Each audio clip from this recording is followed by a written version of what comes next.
Amigos y hermanos, en nuestra charla bíblica de hoy vamos a continuar hablando sobre un tema que en unas 5 o 6 ocasiones hemos venido tratando. Es un tema de orientación, de ayuda espiritual y bíblica, porque entendemos que hay mucha gente que por algún error, por alguna ignorancia simple, no están en el camino que según la Biblia, conduce al cielo, a donde Dios. Entonces nosotros queremos compartir algunas verdades ya asumidas por nosotros y por otros hombres y mujeres de Dios como buena y válida y que nos ha dado buenos resultados. Queremos compartirla con nuestros amigos oyentes que quizás estén necesitados. Por eso hemos estado hablando sobre los amigos testigos de Jehová o ruselistas, que son los seguidores del pastor Russell o de la escuela doctrinal de la Atalaya, y algunas cosas que difieren un tanto de lo que dice la Biblia y de lo que nosotros hemos creído.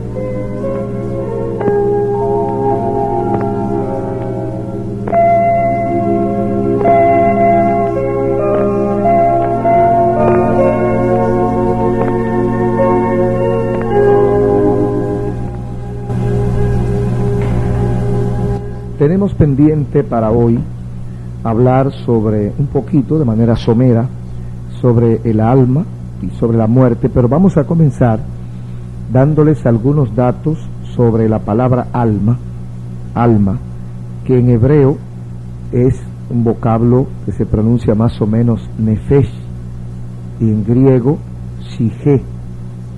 En la Biblia, en las Sagradas Escrituras, tiene 5 significados. Número 1, y esto tiene sus citas bíblicas, que si usted quiere puede tomar lápiz, papel, anotarlas y luego escudriñarlas. Esto tiene sus citas bíblicas. Alma como sangre.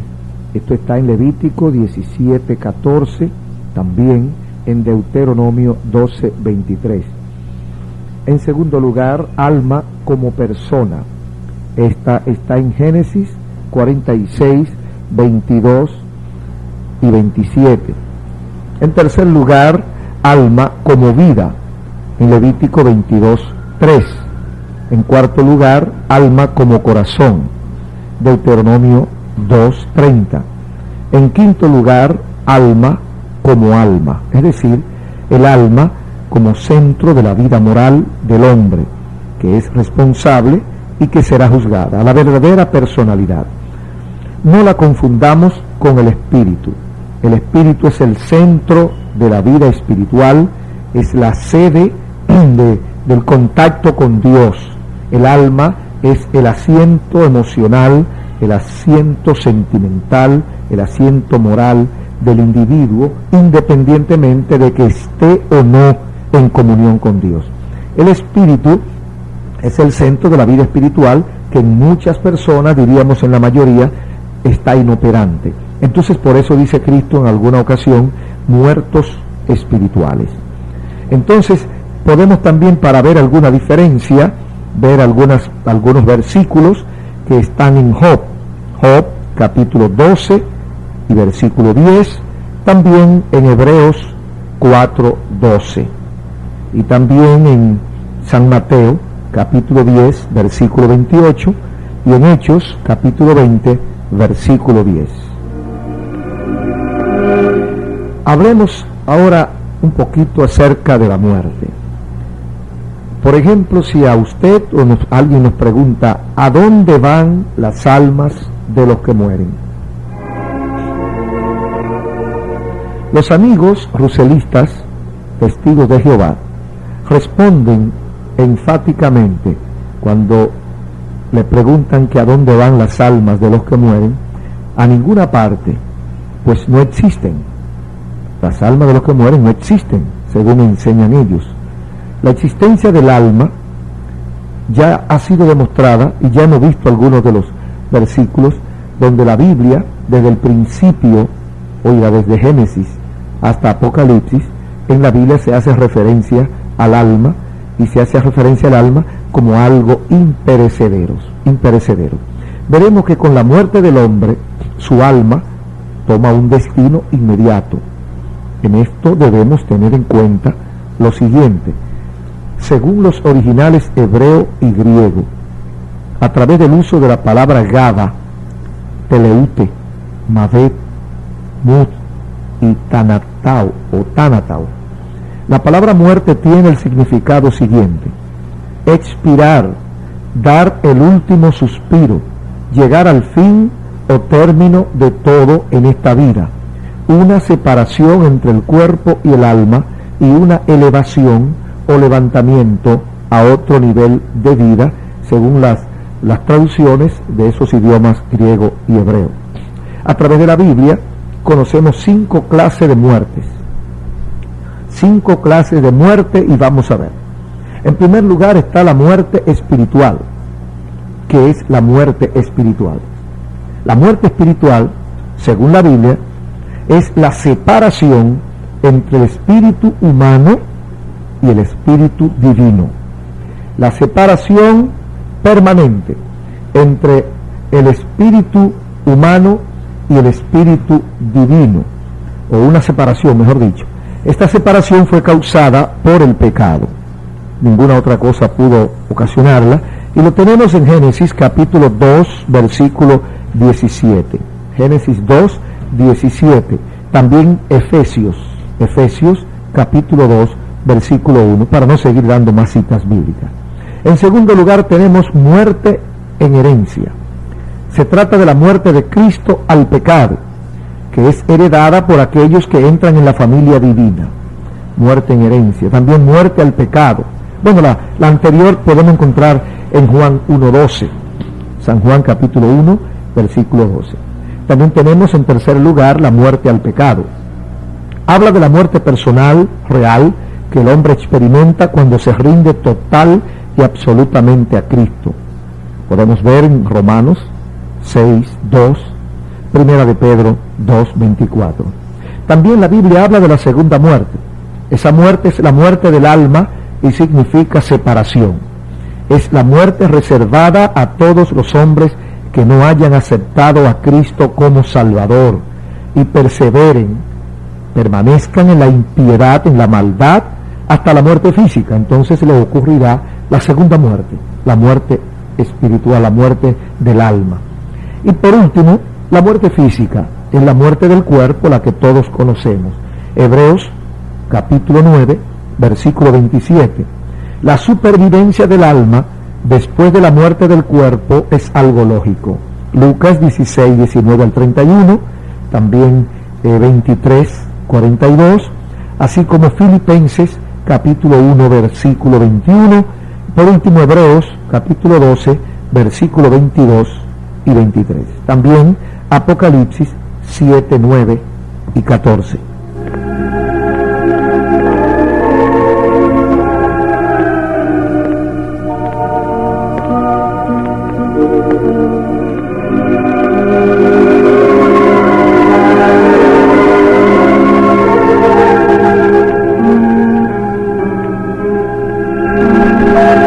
En Ezequiel, libro del profeta Ezequiel, capítulo 18, versículo 4, encontramos esta lectura.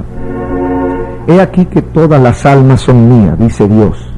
Como el alma del Padre, así el alma del Hijo es mía. El alma que pecare, esa morirá.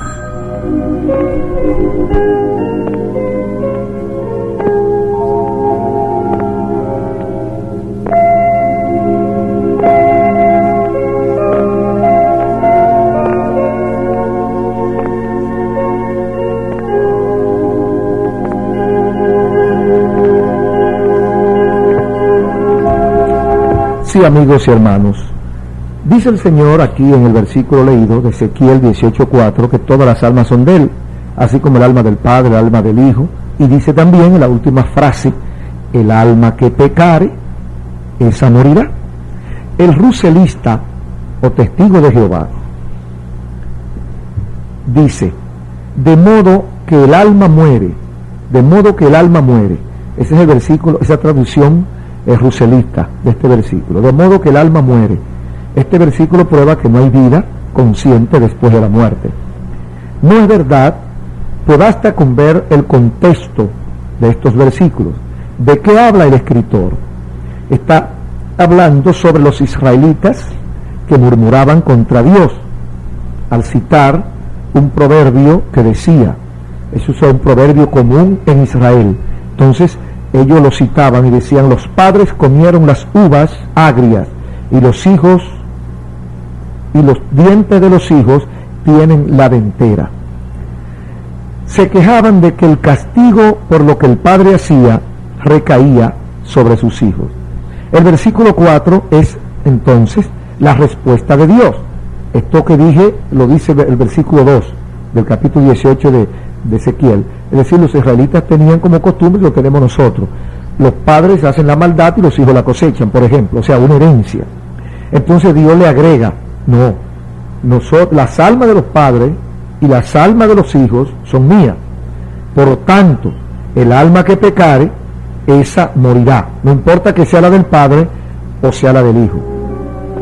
El que peca es el que muere, de modo que el contexto revela que la palabra inspirada no habla en este versículo de la condición de los muertos, está hablando del destino final y espiritual de los hombres. La palabra alma se emplea en muchos sentidos diferentes a través de la Biblia. A veces se refiere a la vida de una persona, otras veces a la persona misma, como en Ezequiel 18:4, y también a la parte espiritual del hombre que sigue viviendo después de la muerte. Los testigos de Jehová niegan este último uso de la palabra alma y dicen que el hombre deja por completo de existir a la hora de la muerte, que cuando el cuerpo muere no queda nada más. Sin embargo, hay muchos versículos en la Biblia que prueban que no es esa o no es eso lo correcto. La Biblia dice otra cosa. La Biblia enseña abundantemente otra cosa. Y no es que estemos nosotros en contra por estar de los amigos testigos de Jehová, sino que sencillamente analizando todo el contexto, toda la escritura, porque no podemos sacar un versículo o una palabra o una frase para decir lo que queremos. Es como los políticos en tiempo de campaña, que agarran el discurso de su adversario y lo tergiversan usando palabras que su adversario dijo, pero sacando y metiendo, sacando. Es como cuando usted coge un periódico y usted, buscando palabras en el periódico, usted construye un discurso, usted construye una declaración, dice fulano dijo esto y esto, míralo aquí en el periódico, le saca fotocopia, pero es que usted ha cortado y ha colocado lo que le conviene. Entonces así dice la gente cuando quiere comprobar una doctrina que no es bíblica. Entonces coge trocitos de la Biblia separados y lo va combinando hasta que dice lo que ellos quieren que diga. ¿Se fija? Por eso que debemos estar claros en este asunto.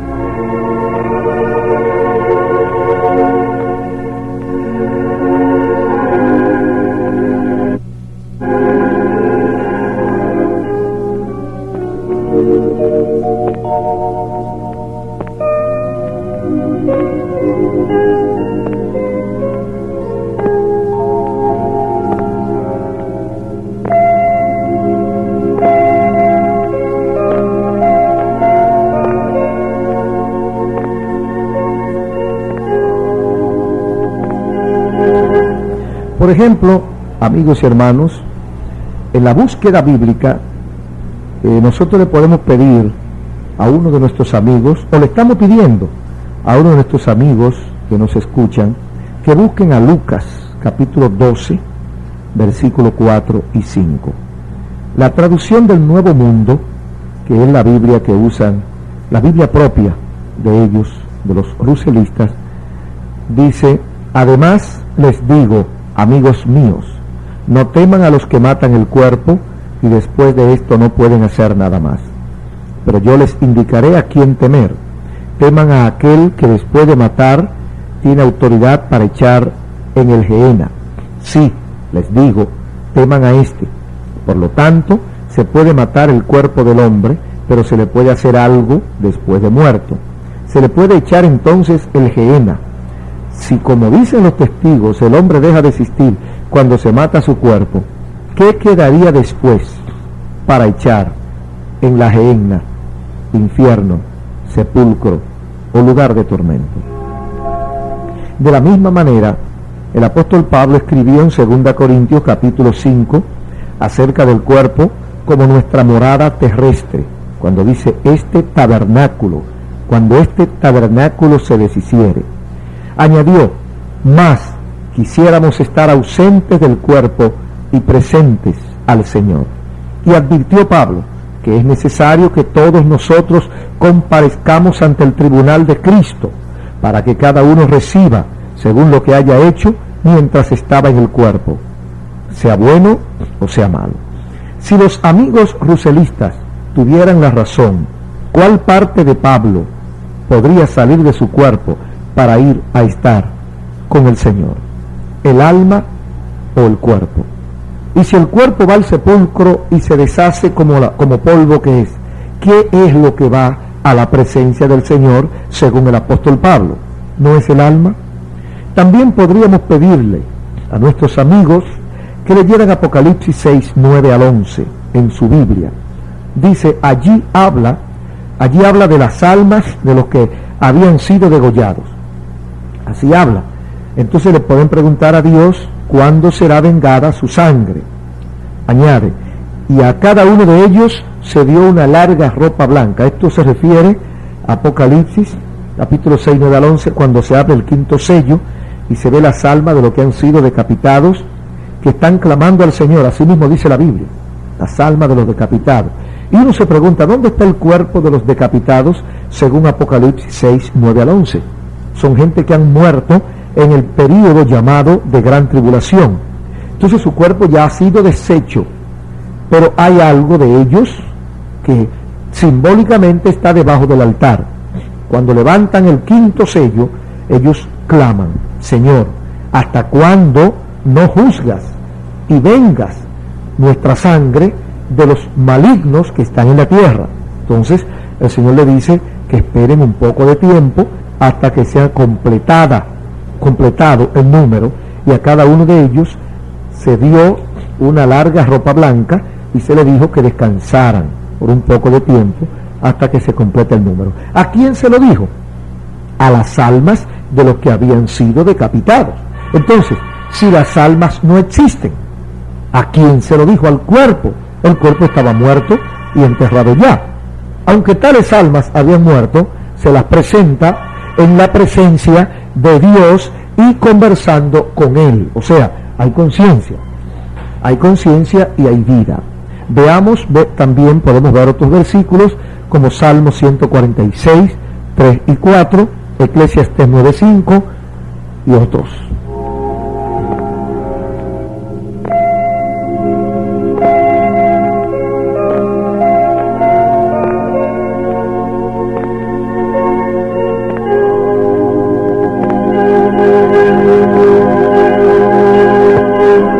Amigos, hermanos, cuando nosotros descartamos la trascendencia del alma, cuando nosotros pensamos que el hombre es como el pollo que con tierra tiene, que hoy se murió y que mañana no existe y que dentro de un tiempo ya todo pasó a la historia, estamos descartando el sacrificio de Jesucristo. Estamos descartando el plan de la salvación, porque si el alma del hombre muere con el cuerpo, si el alma del hombre va al sepulcro y ya, entonces ¿cuál es el afán de salvarse? ¿Cuál es el afán de hacer la voluntad de Dios? ¿Cuál es el propósito de nosotros no pecar? Sí, porque yo peco hoy, mañana me muero y se acabó. No, el problema, amigos y hermanos oyentes, es que hay algo más. Después que yo muero, y es lo que la Biblia enseña, lo que nosotros hemos creído, y lo que hace que el hombre respete, es un muro de contención. El hombre que teme a Dios es un hombre respetuoso. Por eso es que hay que temerle al ateo. Por eso es que hay que tenerle miedo a aquella persona que dice que no cree en Dios. Porque el que no cree en Dios no hay esperanza de él. Pero si no le teme a Dios, le va a temer al hombre. Si no respeta a Dios, va a respetar las leyes. si no respeta a Dios, va a amar a alguien. No, es un tipo como una bestia, es alguien como una serpiente que anda por ahí devorando sin ton ni son. Entonces, cuando alguien logra convencer a otro, oiga bien, si usted convence o si usted le enseña a su hijo que el alma no existe y que el hombre cuando muere se acabó, no hay un futuro después de la muerte, cuando el hombre muere y va su cuerpo al sepulcro, ahí se acabó todo, no hay nada que cosechar, ni bueno ni malo, usted está criando un monstruo. Sí, usted está levantando un individuo que no le tiene miedo al futuro, un individuo que sabe que el día que le den un tiro se acabó todo. No, enséñele que dice Hebreos capítulo 9 y versículo 27, que en algún lugar del universo, en algún lugar del mundo, hay un Dios todopoderoso que creó al hombre y creó su hábitat, creó todo cuanto existe y no lo soltó a la brigandina, sino que lo controla, lo dirige y lo mantiene, y que ese ser creador y sustentador un día nos va a llamar a cuenta, y que para ese ser no existe la muerte, sino el cambio de vida. Un día pasaremos de esta tierra a otro lugar que llamamos eternidad, y el cuerpo que ahora nos sirve de instrumento, este cuerpo que no es más que la forma de expresión del alma, este cuerpo que es la manera de entrar en contacto con la naturaleza o con nosotros unos con otros, un día morirá, dejará de existir, este estuche queda en la tierra, pero yo, mi alma, mi verdadera personalidad pasará a otras esferas y seguiré viviendo con Dios o sin Dios, en eternidad de gozo o en eternidad de sufrimiento. Está escrito por ese Dios, por ese ser creador, que el hombre debe morir una vez, y después de esa muerte irremediablemente segura, después de esa muerte pasaremos a un tribunal donde seremos juzgados, absueltos o condenados. Entonces, en ese lugar habrá que responder, habrá que contestar preguntas y habrá que decir por qué hicimos lo que hicimos y por qué no hicimos lo que no hicimos. De manera que el alma que pecare, esa alma tendrá que enfrentarse con Dios. Esa alma recibirá su castigo, según Ezequiel capítulo 18. Así le dijo Dios a Israel y así nos dice Dios a todos los hombres.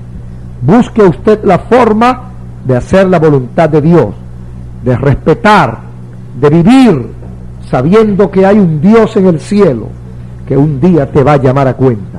Y amigo, hermano, críe a sus hijos con el temor y el respeto a Dios, porque esa es la verdad y eso es lo que nos conviene a usted y a mí y también a su hijo. Que Dios tenga misericordia de nosotros, que nos guíe y que nos guarde y que nos ayude a perseverar en Él, en este conocimiento de su verdad.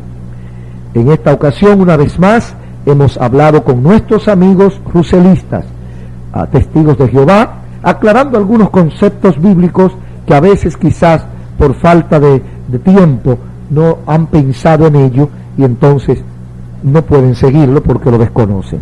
Busque al Señor en espíritu y verdad y haga su voluntad y usted será salvo. Es la esperanza bienaventurada de todos aquellos que hemos servido al Señor. Dios le bendiga, Dios le guarde. Lea su Biblia, busque a Dios, ore a Dios, clame a Él y abandone el pecado.